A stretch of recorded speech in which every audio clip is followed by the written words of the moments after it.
Hello বন্ধুরা, welcome back to আলিসা cooking and blog. আজকে আমি এসে গেছি নানপুরি রেসিপি নিয়ে আপনাদের কাছে, তাও আবার ইস্ট ছাড়া।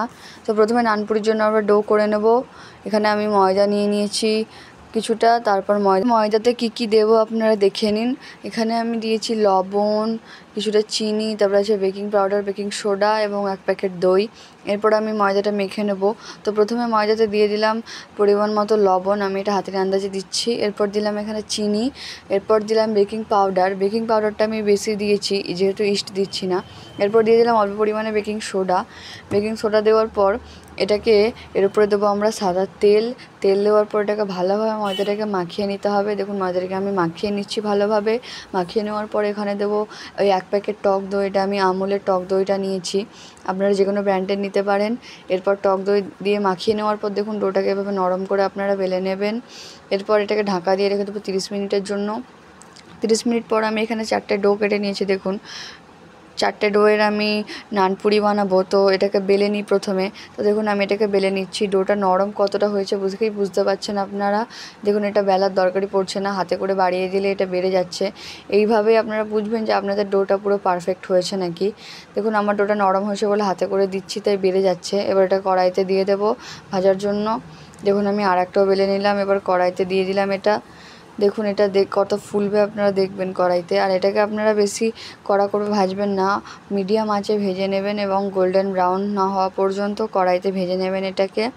দেখতে দেখুন আপনারা ভিডিওটা, ততক্ষণ চ্যানেলটাকে সাবস্ক্রাইব করে ভিডিওটাতে কমেন্ট করে যাবেন যে নানপুরি আপনারা কিসের সাথে খেতে পছন্দ করেন। যেহেতু আমি এই নানপুরিটাতে ইস্টের ব্যবহার করছি না, সেই জন্য আমাদেরকে টক দই এবং বেকিং পাউডারটা বেশি করে দিতে হবে, তবেই এটা ফ্লাফি হবে নানপুরিটা। দেখুন আমার কত নানপুরিটা ফুলেছে, আপনারা দেখে বুঝতে পারছেন হয়তো। এবার এটাকে ভালোভাবে 1 পিঠ ভাজা হয়ে গেছে, এবার আরেক পিঠ ভাজবো।